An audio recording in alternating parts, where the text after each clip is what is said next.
Welcome back to my channel. আশা করি বন্ধুরা তোমরা সবাই খুব ভালো আছো, আমিও খুব ভালো আছি। তোমাদের সবাইকে, বিশেষ করে আমার গুরুজনদের আমার সশ্রদ্ধ প্রণাম, আর ছোটোদের আমার ভালোবাসা রইল। চলো, দুর্গা পুজো, লক্ষ্মী পুজো চলে গেল, কালী পূজার ভাইফোঁটা বাকি আছে। কালী পূজা মানেই তো ভাইফোঁটা। ভাই বা দিদিরা সারা বছর অপেক্ষা করে থাকে এই দিনটার জন্য। আর দিদিরা যাতে সহজে মিষ্টিটা তৈরি করতে পারে তাদের জন্য আমি একটা খুব সহজ রেসিপি নিয়ে হাজির হয়ে গেছি। আর এই মিষ্টিটা যে একটা খাবে তার কিন্তু বারবার আর একটা খেতে ইচ্ছা করবে। খুব সহজ রেসিপি। চলো রেসিপিটা আরম্ভ করে। শুধুমাত্র দুধ আর চিনি থাকলেই রেসিপিটা হবে। দেখো, এখানে আমি প্রায় 1.5 লিটারের মতন দুধ নিয়েছি। দুধটাকে আমি ভালো মতন করে সিরকা দিয়ে ছানা কাটিয়ে নিয়েছি, কিংবা পাতিলেবুর রস দিয়ে কিংবা ভিনিগার দিয়ে, যা খুশি দিয়ে তোমরা ছানাটা তৈরি করে নিতে পারো। ছানাটা রেডি করে নিয়েছি। আর অন্য কড়াইতে আমি দুধ নিচ্ছি। এটা 1/2 লিটারের বেশি দুধ আছে, ফুল ফ্যাট মিল্ক। এটা গরুর দুধ, তোমরা চাইলে এমনি যে কোনো প্যাকেট দুধ ব্যবহার করতে পারো। ছানাটা কাটিয়ে ছানাটাকে আমি একটা সুতির কাপড়ের মধ্যে নিয়ে জল ঝরিয়ে ভারী জিনিস চাপা দিয়ে রেখে দিয়েছি। চলো ততক্ষণ এর থেকে মালাইটা রেডি করে নিই। দুধটা দেখো অর্ধেকের থেকেও কম হয়ে গেছে। সেই সময় আমি 1 কাপের মতন চিনি দিলাম। চিনিটা দিয়ে আমি ভালো মতন করে নাড়াচাড়া করে রেখে দেবো। গ্যাসের ফ্লেমটা লো করে রেখে দিলাম। দেখো ছানাটা থেকে পুরো জলটা চলে গেছে। এবার আমি ছানাটা নিয়ে নিচ্ছি।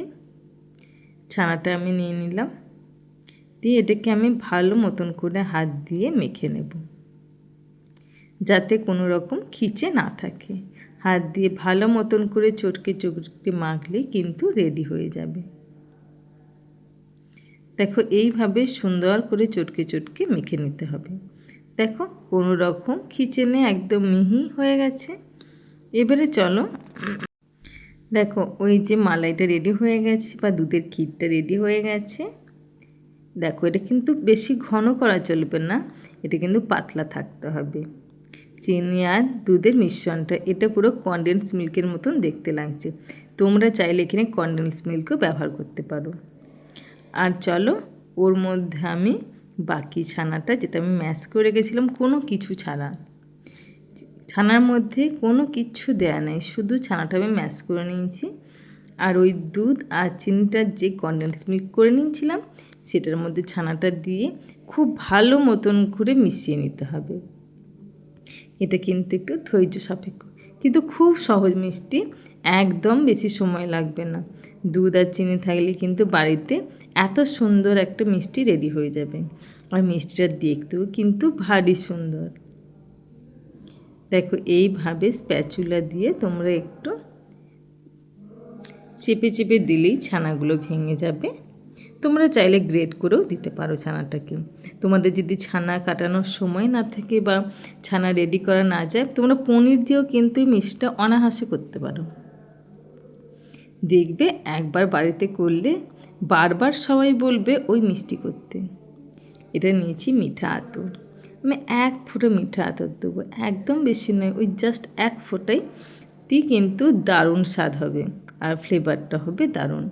দেখো মিষ্টিটা আমার রেডি হয়ে গেছে। কি করে বুঝবে তোমরা? দেখো আমি যখন স্প্যাচুলাটা ঘোরাচ্ছি, দেখো কড়াই থেকে মিষ্টিটা ছেড়ে দিচ্ছে, তার মানে কি মিষ্টিটা রেডি হয়ে গেছে। গ্যাসের ফ্লেম অফ করে 2-4 বার ভালো মতন করে নাড়াচাড়া করে নেবে। এটা কিন্তু কোনো শক্ত পাকের মিষ্টি না, নরম পাকের মিষ্টি, যার জন্য মিষ্টিটা খেতে কিন্তু এত সুস্বাদু।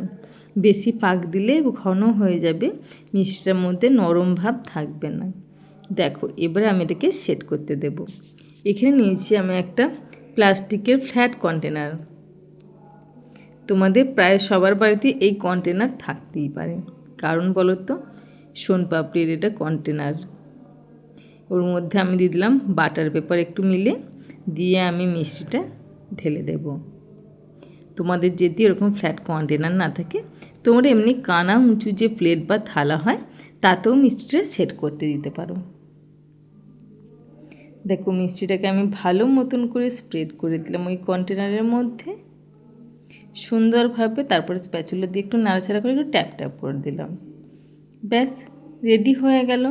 এবারে কী করবো, এই মিষ্টিটা তো গরম আছে, মিষ্টিটাকে আমি ভালো মতন করে ওই ঢাকনাটা দিয়ে এঁটে রেখে দেবো, যাতে মিষ্টিটা খুব সুন্দর সেট হয়।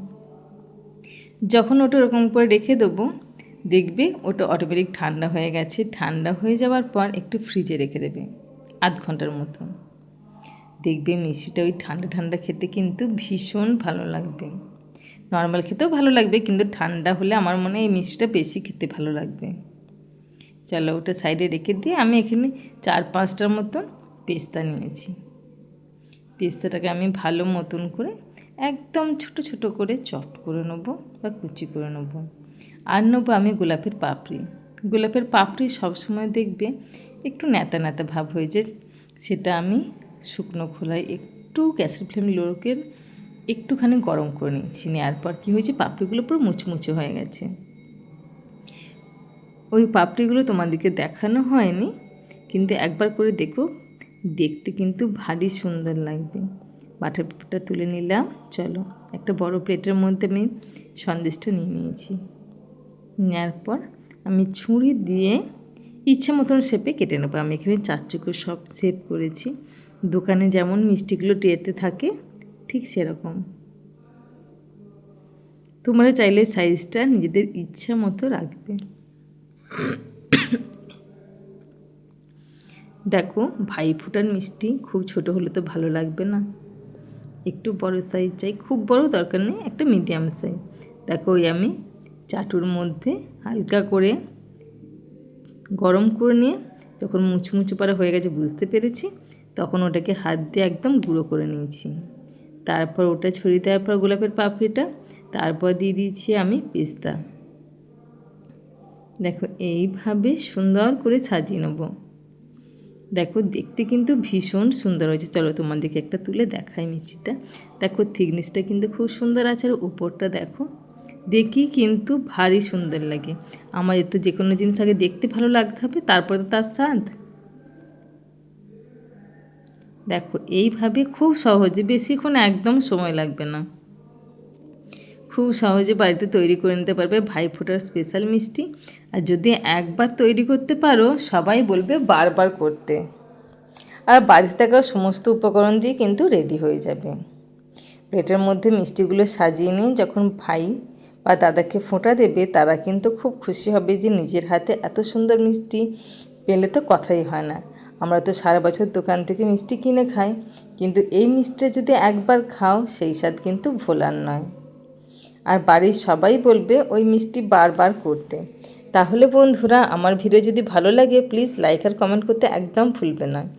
চলো আমি একটু ভেঙে খেয়ে দেখি কেমন স্বাদ হলো। সত্যি অপূর্ব হয়েছে এই স্বাদটা।